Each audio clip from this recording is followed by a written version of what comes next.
ठीक है। अब हम बात करेंगे कि समानुपात में हमें 4 प्रकार के अनुपात पूछे जाते हैं। प्रथमानुपात, द्वितीयानुपात, तृतीयानुपात और चतुर्थानुपात। नमस्कार दोस्तों, मेरा नाम है रमेश और स्वागत है आपका फिर से एक धमाकेदार वीडियो के साथ। और आज के इस वीडियो में हम सीखेंगे कि समानुपात क्या होते हैं, क्या इससे संबंधित जो क्वेश्चंस हमें पूछे जाते हैं और कैसे उन्हें हल किया जा सकता है। तो चलिए दोस्तों शुरू करते हैं। तो दोस्तों सबसे पहले हम देखेंगे कि समानुपात क्या होता है। तो दोस्तों अगर हमें 4 संख्याएं दी गई हो, ठीक है, अनुपात में, जैसे A अनुपात B अनुपात C अनुपात D, ठीक है, ये चारों हमें संख्याएं दी गई और हमें पूछा गया है कि क्या ये समानुपात में है। तो इसके लिए हम क्या करेंगे कि A/B = C/D करके देखेंगे, ठीक है। और अगर ये समान आता है, मतलब ये बराबर आते हैं तो इन दोनों के मान, तो ये क्या होगी, जो चारों संख्याएं हैं वो समानुपात में होगी, ठीक है। तो ये चारों संख्याएं समानुपात में है। अगर ये जो संक्रिया है इसको अगर ये संतुष्ट करती है, ये जो प्रॉपर्टी है इसको अगर संतुष्ट करती है, तो ये चारों समानुपात में है। और इसको हम प्रदर्शित करें कि ये संख्याएं समानुपात में ही हैं, तो इसके लिए हम करेंगे A अनुपात B और ये समानुपात का चिन्ह और C अनुपात D, ठीक है। तो ये होंगे चारों अनुपात। अब इससे संबंधित हमें क्वेश्चंस पूछे जाते हैं, ठीक है। ये हो गए समानुपात का जो बेसिक फॉर्मूला है वो है इस प्रकार के, इस जो बेसिक फॉर्मेट है और इस प्रकार के जो फॉर्मेट में हम समानुपात को लिखते हैं। हमें एक क्वेश्चन दिया जाए कि 6, 10, 15 और x, ठीक है, चारों समानुपात में है।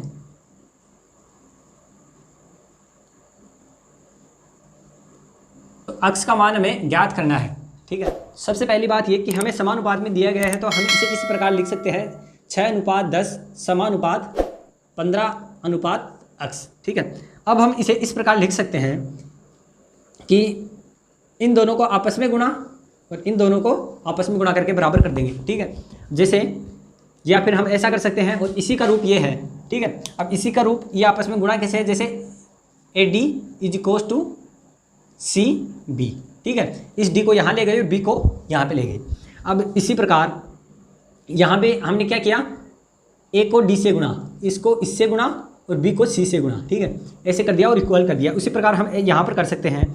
अब हम क्या करेंगे, 6x = 10 × 15, ठीक है। अब ये यहाँ से जो 6 है ये यहाँ पे आ जाएगा, तो बटे 6। अब इसको हम 5 से काटेंगे तो यहाँ पे 5 और यहाँ पे 2, ठीक है। ये 2 से काटा दोनों को, और सॉरी 3 आएगा यहाँ पे, और यहाँ पे अगर 3 से काटेंगे तो यहाँ पे आ जाएगा 5। तो जो x का मान आ जाएगा वो दोस्तों क्या आ जाएगा, 25, ठीक है। अब हम बात करेंगे कि समानुपात में हमें 4 प्रकार के अनुपात पूछे जाते हैं। प्रथमानुपात, द्वितीयानुपात, तृतीयानुपात और चतुर्थानुपात। तो सबसे पहले हम बात करते हैं प्रथमानुपात के बारे में। तो प्रथमानुपात क्या होता है।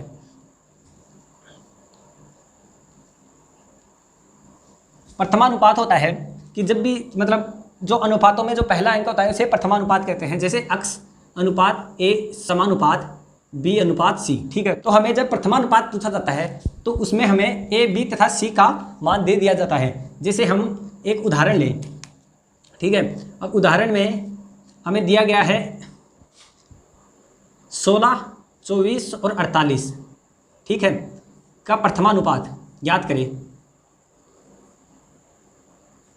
प्रथमानुपात हमें ज्ञात करना है तो हम क्या करेंगे, इस फॉर्मेट में लिखेंगे। तो x हमें प्रथमानुपात पूछा गया है, उसके बाद 16 समानुपात 48 अनुपात, सॉरी यहाँ पे 24 अनुपात 48, जिस क्रम में ये यहाँ पे लिखा है उसी क्रम में लिख देंगे। अब क्या करेंगे, फिर से वही, उसको इससे गुणा, इसको इससे गुणा। अब ये यहाँ पे x आएगा, वो क्या आएगा, 16 × 24, और ये 48 इसके गुणा में है तो यहाँ पे भाग में, ये यहाँ पे 48, 24 दूना 48, 2 से ये 8 बार कट गया, तो x का मान यहाँ पे हमें 8 हमें प्राप्त हो जाएगा। अब ये क्या हुआ, प्रथमानुपात। तो दोस्तों अब हम बात करेंगे द्वितीय अनुपात के बारे में। तो द्वितीय अनुपात क्या होता है दोस्तों, द्वितीय अनुपात होता है, इसमें हमें कुछ इस प्रकार का फॉर्मेट दिया हुआ होता है, जैसे A, B और C, ठीक है। इसमें हमें द्वितीय अनुपात अर्थात B का मान, अब द्वितीय अनुपात को हम मध्य अनुपात भी कह सकते हैं, ठीक है। द्वितीय अनुपात को हम मध्यानुपात भी कह सकते हैं। जैसे हमें पूछा जाए 8 और 18 का मध्यानुपात, ठीक है। अब 8 और 18 का मध्यानुपात हमें ज्ञात करना है, तो हम क्या करेंगे, इस फॉर्मेट में लिखेंगे। तो 8 अनुपात b समानुपात b अनुपात 18, ठीक है। फिर से वही इन दोनों का गुणा b स्क्वायर इक्वल टू 8 गुणा 18, ठीक है। और 18 अंटे कितना होता है, तो 18 दूना 36, 180 में से 36 गए 144, फिर 18 अंटे 144, b स्क्वायर का मान हो गया। तो b का मान कितना हो जाएगा, √144। स्क्वायर को जब इधर लेके जाएंगे तो ये अंडर रूट में हो जाएगा। b का मान यहाँ से हमें मिलेगा 12, 144 का वर्गमूल 12। अब इस प्रकार से हम मध्यानुपात निकाल सकते हैं। तो अब हम बात करेंगे तृतीय अनुपात के बारे में। तो तृतीय अनुपात क्या होता है दोस्तों?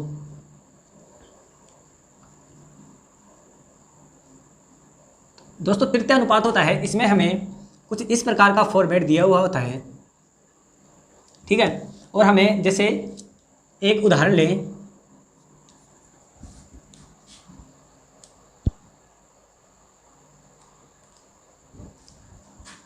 जैसे 9 और 24 का तृतीय अनुपात हमें निकालना है,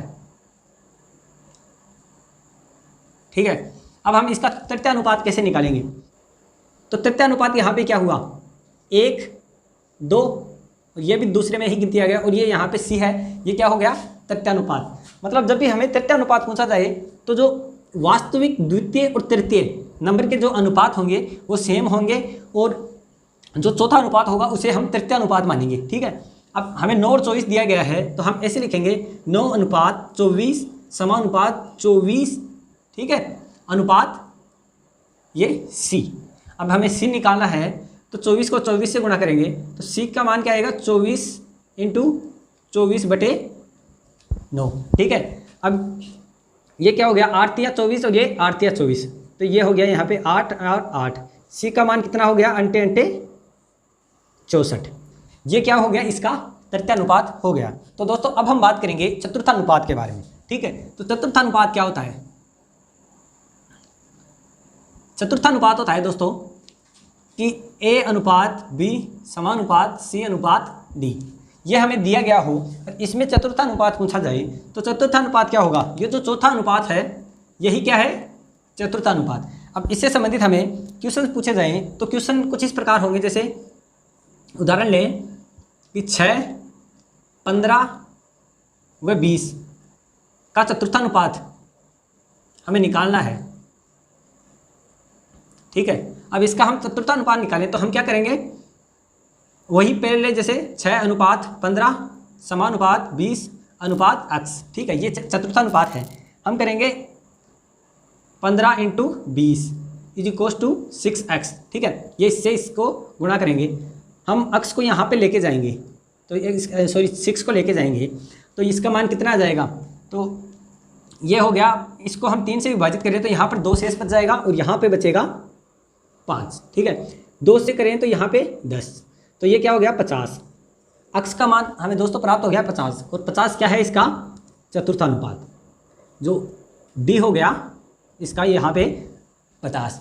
अब इस प्रकार आप अनुपात से संबंधित क्वेश्चंस को, ये जो बेसिक तरीके थे, इसके आधार पे आप प्रथमा, द्वितीय, तृतीय, चतुर्थी अनुपातों को निकाल सकते हैं। उससे संबंधित और भी क्वेश्चंस आते हैं, उनको भी आप आसानी से हल कर सकते हैं। दोस्तों तृतीय अनुपात और चतुर्थ अनुपात में जब भी आपको डिफरेंस करना हो, अक्सर इसमें कन्फ्यूजन होता है, तो इसके लिए आप क्या करेंगे कि जो तृतीय अनुपात जब आपको पूछा जाएगा तो यहाँ पर आपको सिर्फ 2 संख्याएँ दी गई होगी, ठीक है। वो 2 संख्याएँ इसलिए कि यहाँ पर a अनुपात b